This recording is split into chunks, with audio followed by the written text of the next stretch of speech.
ويستمر فساد اتحاد كرة القدم، اتحاد السبوبة. زي ما احنا قلنا بقالنا سنتين ان الاتحاد المصري دوت اتحاد سبوبة جاي لخدمة مصالحه، مش اكتر من كده ولا اقل. طبعا شفنا خالد كامل ده عضو في اتحاد الكرة، وطبعا شفنا بلاوي سودة انتهت بتقديم بلاغ لزوجة اللاعبة هناء احمد. وطبعا الموضوع في النيابه للتحقيق. طبعا انا مش عايز اخش في تفاصيل لان طبعا في موضوع اعراض ومشاكل اباحيه كبيره ظهرت في احد المقاطع بين عضو مجلس اداره اتحاد الكره وما بين اللاعبه. فطبعا احنا مش هنتكلم، انتوا طبعا متابعين لحظه بلحظه وايه اللي بيحصل، لكن في مشكله في اتحاد الكره المصري زي ما احنا عارفين. وطبعا كل ده ظهر اخيرا على مستوى منتخبنا، بدايه من عدم صعودنا لكاس العالم. الناس كلها بتحتفل الا احنا مشاهدين مش اكتر من كده. كل ده بفعل وليد العطار. تمام. فطبعا احنا عارفين ان في مساوئ كتير قوي في اتحاد الكره. بطلها جمال علام رئيس الاتحاد المصري لكرة القدم. الناس دي بتعمل لمصالحها الخاصة، بدليل ان وزير الشباب والرياضة ابتدى في تحقيق مع اتحاد الكرة، وهنشوف ايه اللي هيحصل. هل سيتم المشاورة على الفاسد الرئيسي؟ اعتقد لا، لان هم كلهم فسدة. انت هتشاور على مين ولا مين؟ كلهم جايين عشان لقمة عيشهم مش اكتر من كده ومصالحهم الخاصة. لكن اللي انت تعمل حاجة عشان منتخب مصر، عشان الكرة المصرية والنهوض بيها ووصولنا لكأس العالم، اعتقد لا. حتى كأس العالم اللي احنا رحناه قبل كده طلعت علينا برضو كلام كبير قوي من عصام الحضري ان هو كان بيخش اوض اللعيبة ويتفق على التصوير واللقاءات بمقابل مادي في وسائل الاعلام الاجنبيه. فطبعا هي من سبوبه لسبوبه ومحدش بيسال، احنا اللي بندفع الثمن، جمهور الكره المصريه اللي بيدفع الثمن. فطبعا هنشوف ايه اللي هيحصل. هل وزير الشباب والرياضه هيبدا التطهير فعلا؟ اما نشوف. طبعا بخلاف طبعا قصه قرعه كاس افريقيا اللي كانت هتتعمل هنا، وللاسف هتروح طبعا المغرب اكيد بنسبه كبيره. ليه؟ لان الناس هناك عندهم ضمير شويه غير هنا. هنا كانت هتبقى القرعه موجهه باي طريقه ان كانت لصالح نادي الزمالك، لان الدوله كلها حاليا بتعمل لصالح نادي الزمالك. طبعا مش الدوله كلها، ده هم ناس متمثلين زملكاويه بيحاولوا ينهضوا بنادي الزمالك ويديله حق مش بتاعه. فطبعا كل دي فضايح. فعيب يا جماعه، احنا مصر، احنا مبدعين كره القدم في افريقيا. تمام. احنا واثيوبيا كنا تاني دوله تعمل اتحاد افريقي، فبالتالي المفروض نبقى احنا احسن من كده. المهم نخش بقى على نادي الزمالك ومستشارنا الجليل المستشار مرتضى منصور. الراجل ده دماغه غريبه جدا جدا.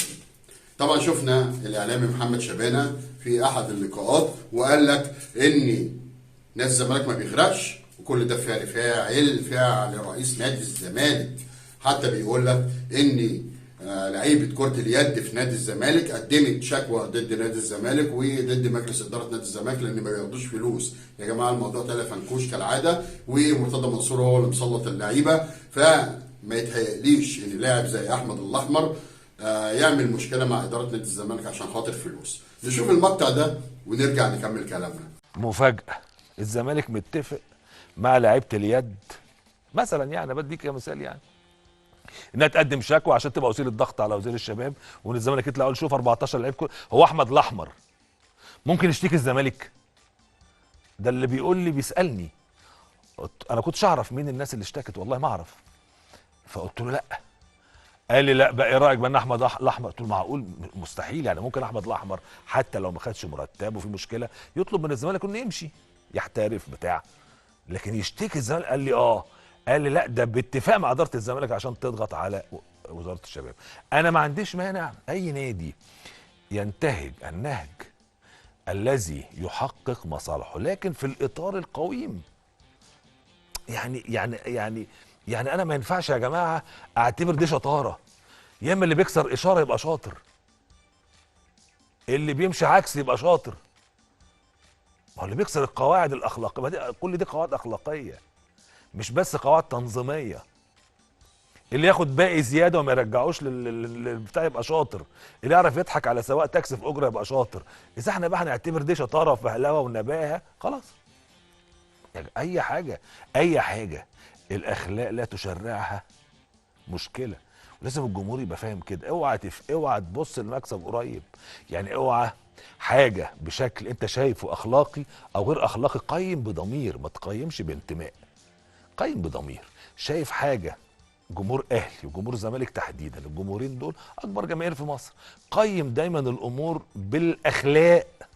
اذا حاجه تعارضت مع الاخلاق تاكد ان ربنا لا يمكن هيبارك فيها، مستحيل. ادي نادي الزمالك وادي مرتضى منصور، وطبعا قصه غريبه جدا. انت بتحاول تستعطف الناس بطريقه غبيه، الناس فاهمه والناس عارفه، وزي ما انت بتتابع الناس في ناس كتير بتتابعك وبتتابع نادي الزمالك. ما تفهمنيش ان فلوس رئيس نادي الزمالك السابق ممدوح عباس هي السبب في الازمه اللي انت فيها. انت بتفتعل الازمه بدون اي لازمه. وما تفهمنيش ان انت لما تدي العاملين عندك مرتباتهم يبقى انت كده انجزت وبتعمل حاجه كبيره. لا، الراجل حاجز على بنك واحد وانت عندك ارصده تاني وعندك محلات في نادي الزمالك وعندك حاجات كتير قوي تقدر تجيب منها فلوس. يا راجل ده انت لو ميلت على تركي الشيخ حبيبك وصديقك اللي انت بتخلصه لمصالحه وماسك الخطيب بقالك سنتين، كل ده لصالح تركي الشيخ، تمام؟ لو انت ميلت عليه هيديك ملايين زي ما اداك قبل كده ال 155 مليون اللي احنا عارفينهم. لغايه دلوقتي ما فيش اي تحقيق هل الفلوس دي اساسا راحت ازاي او دخلت نادي الزمالك ازاي، دخلت بورق ولا ما دخلتش بورق. كل ده احنا فاهمينه وعارفينه.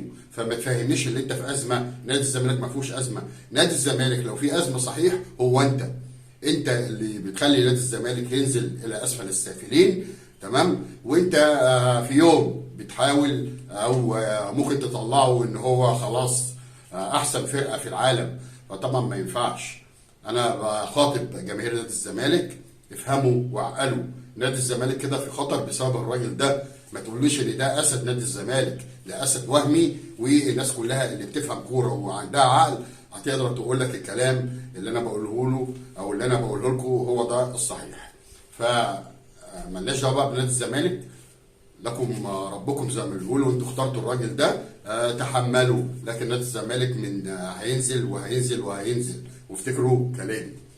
طبعا كاس العالم والجمال اللي بتقدمه قطر زي ما احنا قلنا قبل كده فاق كل التوقعات. طبعا تنظيم واداره ومفيش غلطه زي ما بيقولوا. طبعا شفنا المنتخب الالماني واتغلب ومفيش حد من العرب متعاطف معاه بسبب طبعا اللي هو بيعمله والصوره اللي طلع علينا بيها، وهو اللعيبه حاطه ايديها على فمها طبعا اعتراضا على الحاجات او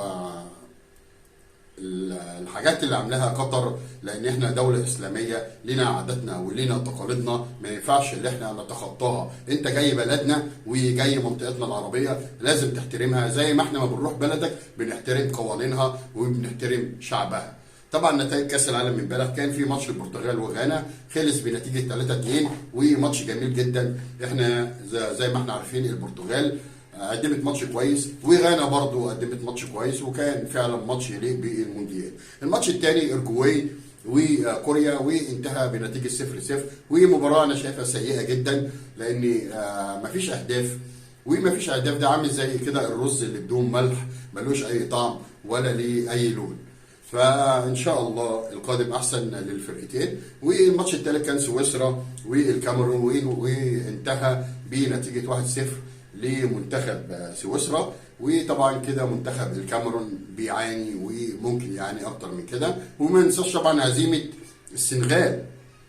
السنغال اتغلبت في اول ماتش، وطبعا كل ده المصريين فرحانين لان طبعا وجودهم في كاس العالم كان مصر اولى بيه لولا ضربات الحظ الترجيحيه وعدم استقبال المنتخب المصري زي ما استقبلنا منتخب السنغال هنا في بلدنا بالترحاب. هم قابلونا طبعا زي ما احنا شفنا بالليزر والاساءه والاعتداء على جماهير الكره المصريه. مش هطول عليكم اكتر من كده. جمعه مباركه للجميع. اشوفكم على خير في الفيديوهات الجايه، بس ما تنسوش يا جماعه الاشتراك في القناه وتفعيل زر الجرس على الكل ليصلك كل جديد من قناه وليد حلمي الاهلاوي. واشوفكم على خير في الفيديوهات الجايه، والسلام عليكم ورحمه الله وبركاته.